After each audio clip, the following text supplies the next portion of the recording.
Hola y bienvenidos a mi canal de YouTube una vez más. Hoy tenemos el caso de Katie Beers. Ahí arriba en el que está en pantalla pueden ver el resto de mis casos. Acá abajo tienen mis redes sociales por si quieren seguirme en alguna de ellas.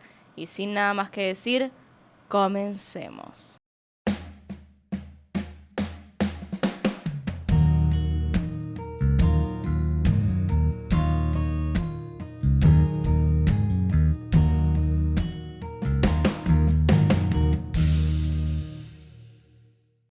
Katie Beers nació el 30 de diciembre de 1982 en Nueva York, Estados Unidos. Nació específicamente en la localidad de Bay Shore, en Long Island. Era hija de Marilyn Beers y además tenía un medio hermano llamado John. La infancia de Katie no fue para nada buena. Para empezar, nunca conoció a su padre biológico y fue criada únicamente por su madre. Pero su madre, Marilyn, llevaba una vida bastante caótica y no cuidaba mucho de sus hijos, dejándolos a su propia suerte la mayoría del tiempo. Todo esto incluso cuando Katie era apenas una niña de 2 años.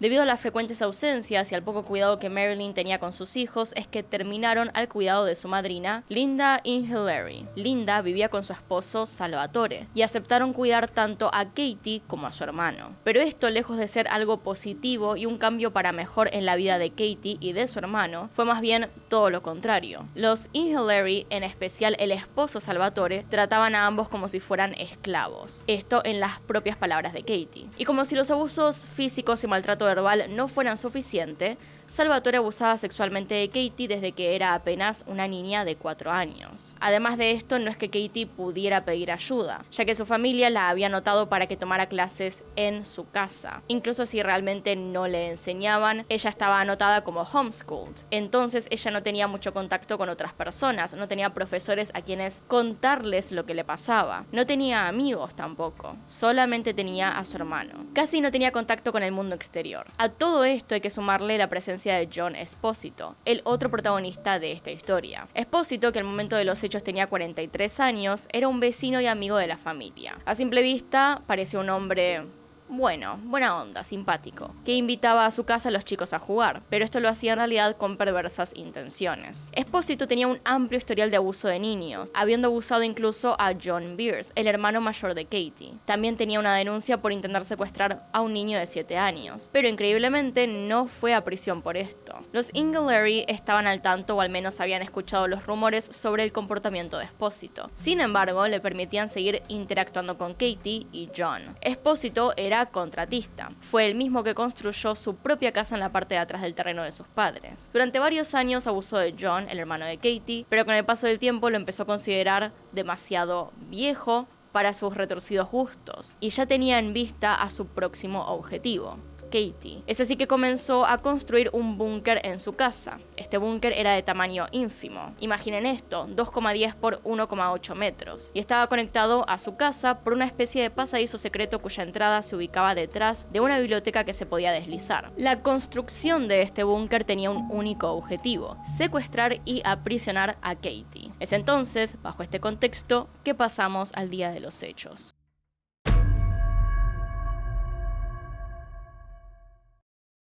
El 28 de diciembre de 1992, Esposito ya tenía todo preparado para llevar a cabo su plan. Faltando apenas 2 días para que Katie cumpla 10 años, le prometió que la llevaría a un parque de diversiones para celebrar su cumpleaños. Los Inghilleri no tuvieron problemas y dejaron que se la llevara, pero como se imaginarán, Esposito no llevó a Katie a ningún parque de diversiones. Con la excusa de que tenía unos regalos para ella en su casa, la llevó allí. Una vez en la casa de Esposito, Katie jugó videojuegos en la habitación de este hombre, pero luego de un rato Esposito la sujetó y la llevó al búnker. Él le dijo que se iba a quedar allí por el resto de su vida. Katie estaba realmente desesperada, gritando y pidiendo ayuda, pero esto de nada servía, ya que el búnker estaba insonorizado. Como ya mencionamos, el búnker era realmente pequeño, no tenía ni 4 metros cuadrados. Y a esto había que sumarle que dentro de este pequeño espacio había una habitación del tamaño de un ataúd donde Katie era encerrada la mayor parte del tiempo. Allí tenía un colchón y una televisión, y solamente podía salir si Esposito bajaba al búnker. Además, este lugar estaba monitoreado por cámaras de seguridad. Siguiendo con el para nada brillante plan de Esposito, obligó a Katie a grabar un mensaje en el que decía que había sido secuestrada por un hombre con un cuchillo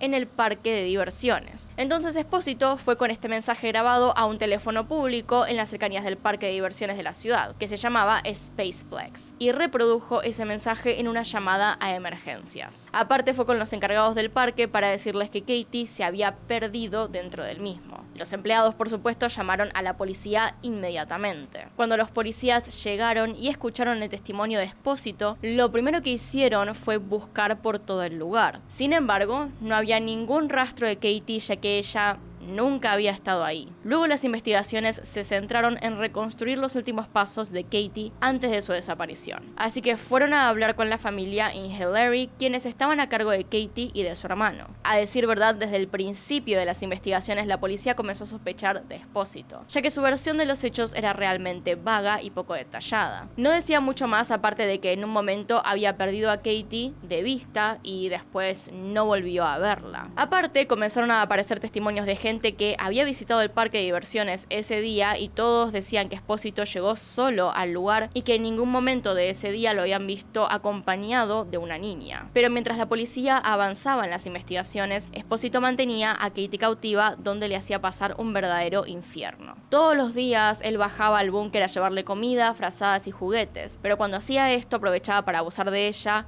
sexualmente. Una de las cosas más increíbles de todo esto era la actitud de Katie, quien a pesar de estar encerrada ahí, mantenía charlas con Espósito en donde él le seguía diciendo que iba a permanecer en ese lugar durante el resto de su vida, y ella le sugería que esto no era una buena idea y le preguntaba cómo haría para ir a la escuela o de qué trabajaría ella cuando sea grande. Espósito le contestaba que él la mantendría y que cuando cumpliera 18 se casaría con ella y tendrían hijos. Otra de las cosas que quería hacer Espósito era sacarle fotos a Katie mientras dormía y mandarlas a la policía para decir que ella estaba muerta. Pero Katie sabía por mirar las noticias que la estaban buscando, y tenía miedo de que si los investigadores pensaban que estaba muerta, los esfuerzos por encontrarla disminuyeran. Es entonces que estaba muy atenta a no dejar que Espósito la encontrara durmiendo, llegando a pasar prolongadas horas sin dormir y estando atenta a despertarse rápidamente si él se acercaba. También en un momento logró robarle la llave de la puerta de la habitación, no la de la entrada del búnker, sino la de la pequeña habitación, sin que Espósito se diera cuenta, y logró salir de esta habitación sin la supervisión del hombre, aunque esto no le sirvió de mucho ya que no podía salir de todas formas del búnker. Pasadas unas semanas de la desaparición de Katie, la policía ya tenía a Espósito como el principal sospechoso, sobre todo luego del testimonio de John Beers, el hermano de Katie, el cual dijo que había sufrido abusos sexuales por parte de Espósito durante varios años. Era solo cuestión de tiempo hasta que los investigadores consiguieran alguna prueba o evidencia suficiente para arrestarlo, y él lo sabía.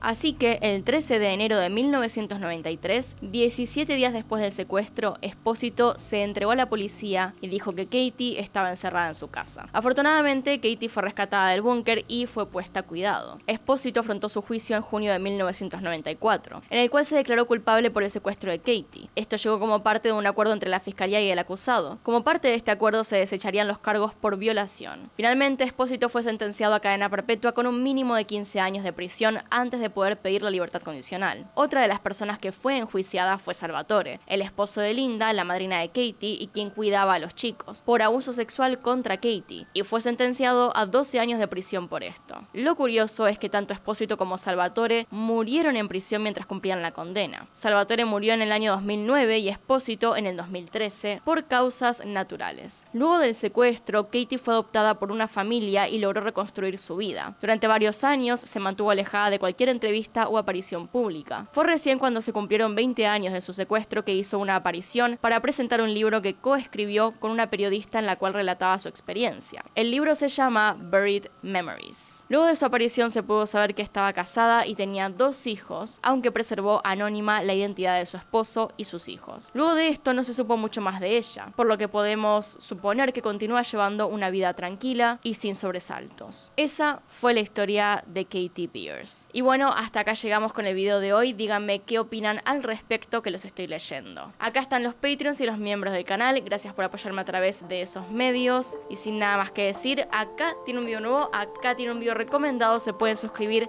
haciendo clic en mi cara y nos vemos en otro video. Adiós.